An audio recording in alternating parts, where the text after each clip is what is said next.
જય સ્વામિનારાયણ, જય સિયારામ। ખૂબ સરસ મજાનો અયોધ્યામાં પ્રાણ પ્રતિષ્ઠા ચાલી રહી છે। તારીખ 16 થી 22 સુધી ખૂબ મોટું આયોજન ગોઠવેલું છે અને આખી દુનિયામાં દિવાળી જેવો માહોલ થઈ ગયો છે, એટલે એની તો કોઈ વાત નહીં।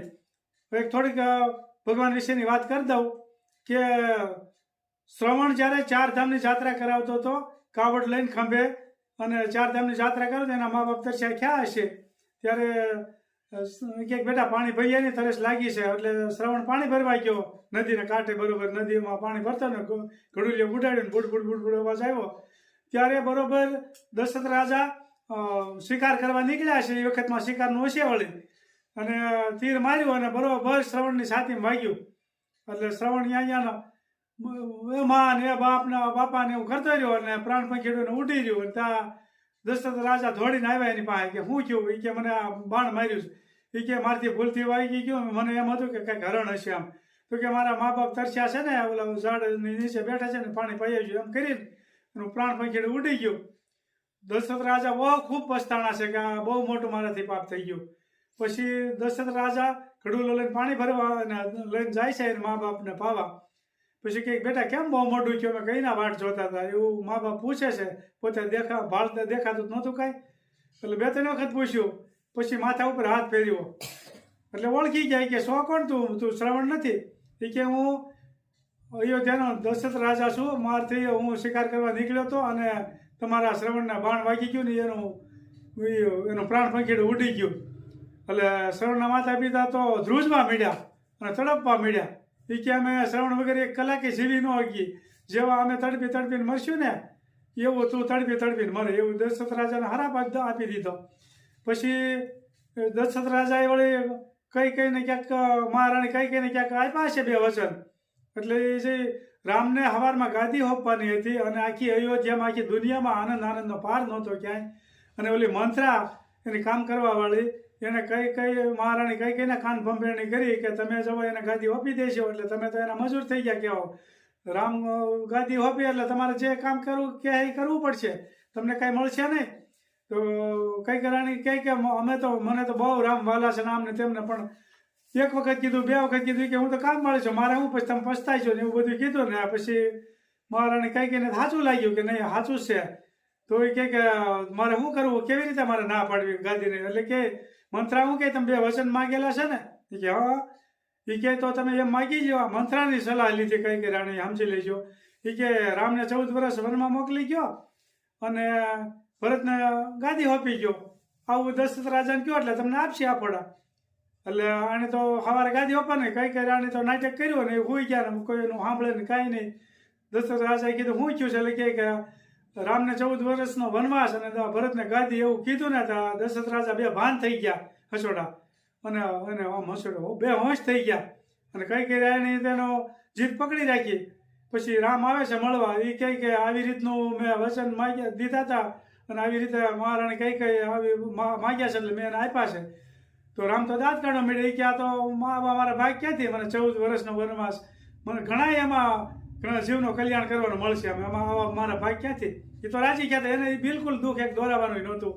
પછી ભરતને ખબર પડી કે મને આ 14 વર્ષની ગાદી હોપી છે, એટલે ભરતને અંદરથી બહુ દુઃખ થયું। એ કે મારા મોટા ભાઈને ગાદી હોપવાની હતી અને આ કર્યું, એ કે મારી મમ્મીએ કર્યું, એટલે એને બાઈએ કઈ એટલે તે પછીનો ભરતે કોઈ દી એને બા નહોતા કીધા, એને મહારાણી કઈ કરીને બોલાવતા હતા, એને બહુ દુઃખ થયું। જ્યાં સુધી 14 વર્ષ રામ રહ્યા ને જંગલમાં બધે ફર્યા વનવાસ, ત્યાં સુધી ભરત એક દી ગાદીએ નહોતા બેઠા, નીચે જમીનમાં ખાડો કરીને બેઠા હતા। અને જ્યારે રામ વનમાં જાય છે ત્યારે દશરથ રાજા તડપીને મૃત્યુ થઈ જાય છે। આ શ્રવણના માતા પિતાનો હરાપ હતો। પછી તો આ મંત્રાની કહેવાથી ફેર વિખેર થઈ ગયું બધું, એટલે ઘણી ઘેરે જે મંત્રાઓ હોય એવું ન માની લેવું કે બધા હારા છે। એટલે મંત્રા જેવું હોય ને તો એનાથી સાવધાન રહેવું, એટલે આપણું ઘર વીર વિખેર ન થઈ જાય। અને આજ અયોધ્યામાં બહુ મોટો ઉત્સવ આલી રહ્યો છે, ખૂબ આનંદ થયો છે। શ્રી રામ જય રામ જય જય રામ, શ્રી રામ જય રામ જય જય રામ, શ્રી રામ જય રામ જય જય રામ, શ્રી રામ જય રામ જય જય રામ। જય સ્વામિનારાયણ, જય સિયારામ. આપનો ખૂબ ખૂબ આભાર. જય સ્વામિનારાયણ, જય સિયારામ. આવો રામ આવો રામ, વેગે વેલા આવો મારા રામ, ભવસાગર તારો મારા રામ, દુઃખના બેલી આવો મારા રામ, કુંવરબાઈના મા મેરા પૂરાય પરમ પાર રામ. આવો રામ આવો રામ, વેગે વેલા આવો મારા રામ, દુઃખના બેલી આવો મારા રામ, ભવસાગર તારો મારા રામ. પ્રહલાદ કારણ થંભદ ગાયા, થંભને નાખ્યા ઠારી મારા રામ. આવો રામ આવો રામ, વેગે વેલા આવો મારા રામ, ભવસાગર તારો મારા રામ, દુઃખના બેલી આવો મારા રામ. બિલાડીના બાળ યુગાર્યા, નિબાડામાં રાખ્યા મારા રામ. આવો રામ આવો રામ, વેગે વેલા આવો મારા રામ, ભવસાગર તારો મારા રામ, દુઃખના બેલી આવો મારા રામ. ખૂબ સરસ મજાનું કીર્તન ગાયું મારા ભાઈએ કે નિભાણામાં બિલાડીના બચ્ચા ગોરા કુંભારે જ્યારે નિભાણો ખડકતા હતા ને ત્યારે એને જગતા મૂકી દીધા હતા અને એને ભાભીએ કીધું કે આ પાપી છે ને આમ છે ને તેમ છે ને, ત્યારે નિભાણો વીખ્યો ત્યારે બચ્ચા જીવતા નીકળ્યા હતા. ગોરા કુંભારનું રામે રક્ષા કરી હતી. પછી કુંવરબાઈના મામેરા એ વખતે કૃષ્ણ ભગવાનનું છે પણ એમાં અવતાર બદલતા હોય, એ વખતમાં એને રક્ષા કરી હતી કુંવરબાઈના મામેરા પૂર્વામાં. અને પ્રહલાદને ધગધગતા થાંભલામાં જ્યારે વધ ભરાવી ત્યારે રામે ઠારી નાખ્યો. તો આવા એક એક કડી એક એક જીવનમાં ઉતારવા જેવી છે. ખૂબ સરસ અદ્ભુત ભજન ગાયું છે મારા ભાઈએ. જય સ્વામિનારાયણ. શું કામકાજ ચાલી રહ્યું છે? હા, દાળ બનાવજો બેન, અડદની દાળ. અડદની દાળ બનાવજો, વાહ તમારી પ્રિય. વાહ, મને અડદની દાળ આમથી બહુ ભાવે. અડદની દાળ પહેલાના ગવઢિયા આપણા વડવાઓ અડદની દાળ અને બાજરાના રોટલા ખાતા, એ કોઈથી બીમાર ન પડતા અને ખૂબ શક્તિ હતી. આખો દિવસ કામ કરે ને તો એને થાક ન લાગતો. શું કામે કે અડદની દાળ ને બાજરાનો રોટલો હતો. અડદની દાળમાં એટલી શક્તિ હોય. પણ ધીમે ધીમે સમય બદલતો ગયો, જમાનો સુધરતો ગયો અને ડુપ્લિકેટ થતો ગયો. અડદની દાળ ધીમે ધીમે જાતી ગઈ અને અશક્તિ આવતી એટલે જે સાચું છે ને એ ખાવાનું વહી ગયું છે અને ખોટું બધું આવી ગયું છે. હવે સાચું આજ ખાવાનું છે ને એ જો આજ અમે બનાવી રહ્યા છીએ. અડદની દાળની રેસીપી ખૂબ સરસ મજાની અડદની દાળ બની રહી છે.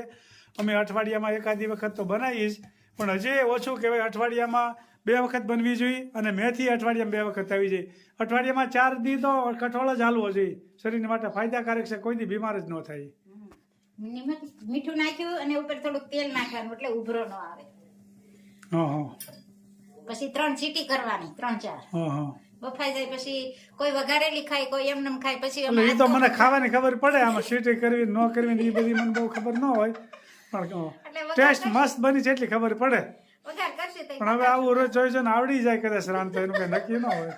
આવડી જાય હો. કદાચ આવડી જાય તો આવડી જાય. 2 મહિના થશે આજ આપણે ફિટ 2 મહિના થઈ ગયા. વાહ, વિડિયાને થઈ ગયા છે પણ હજી રાંધવાની કઈ ખબર નથી પડતી.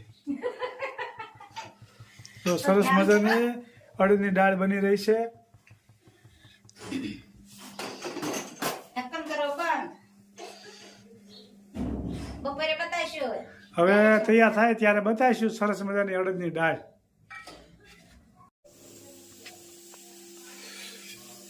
હું સરસ માં ક્યાં સુધી દાળ નું કામકાજ પહોંચ્યું? અડદની દાળ વઘારવાની છે.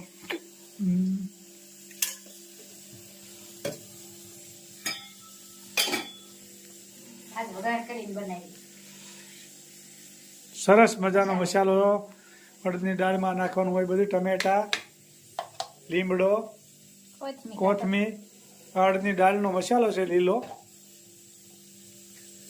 સરસ મજાની અડદની દાળ બની રહી છે, આપ જોઈ શકો છો. આનો સ્વાદ તો જુદો હોય હો. કોમેન્ટ આવી છે ને, હા ઘણી કોમેન્ટ આવી છે, ઊંધિયું બનાવવાનું, લાડવા બનાવવાનું. હા, આપણે કોમેન્ટ વાળાને ખાસ વિનંતી છે, દરરોજ ચાલુ રાખજો એટલે અમારે અહીંયા અમને હું બનાવું એનું ખબર પડે. નકર કોમેન્ટ તમે બંધ કરી દેવા ને તો હું પાછો શાક રોટલા માથે આવી જાય હાવ. અરે ચાર પાંચ તો પેરમાં પડી છે. કઈ વાંધો નહીં, તલની. કોમેન્ટ આપતા રહેજો. હા, ઊંધિયાની કોમેન્ટ તને આવી છે. એમ? હા. હા હા, ઊંધિયાની હતી તો ખરી. હા. સરસ મજાની અડદની દાળનું વઘાર. અડદની દાળનો વઘાર. ધુવાડા કાઢી રહ્યું છે. ધુવાડા. ખૂબ સરસ મજાની અડદની દાળ બની રહી છે.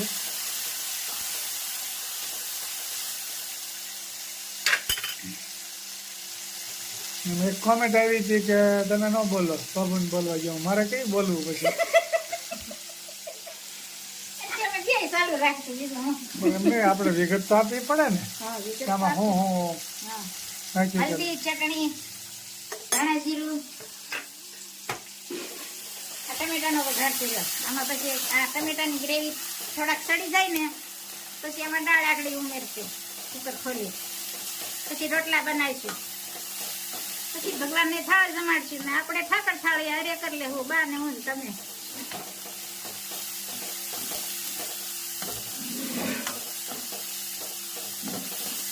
ખૂબ સરસ મજાનો વઘાર થઈ રહ્યો છે, આપ જોઈ શકો છો. નંબર 1 દાળ બની હો આ કાઠિયાવાડી. ભાવતા ભોજન જમવા એક આજ કોમેન્ટ આવી છે કે બોર મને બહુ જ ભાવે. મુંબઈથી આવી છે, લગભગ મુંબઈથી જ છે, કે લંકામાં સોનું શું કામનું. હકીકતમાં એવું જ થાય છે, બોર જે એને નથી મળતા એને ખાવાની ઈચ્છા હોય ને મળે છે ખાતા નથી. એવું જ થાય. એક અશોકભાઈ વ્યાસની હે કોમેન્ટ હતી હા હા, કે મારું નામ બોલજો એમ. વાહ સરસ અશોકભાઈ, આપનો ખૂબ ખૂબ આભાર. અને એક જોશનાબેન મુંબઈથી હતા ને બોલ્યા હતા મારું નામ બોલજો. જોશનાબેન, આપનો ખૂબ ખૂબ આભાર. ઘણી કોમેન્ટો આવે છે, ક્યારેક યાદ હોય, ખૂબ ક્યારેક સરસ ન હોય. કોમેન્ટો આવતી હોય, ખૂબ સરસ બધાના અમે પણ બધે જવાબ આપીએ જ છીએ.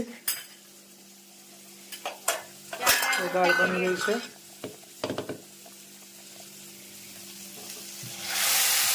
જો સરસ મજાની અડદની દાળ તૈયાર થઈ રહી છે.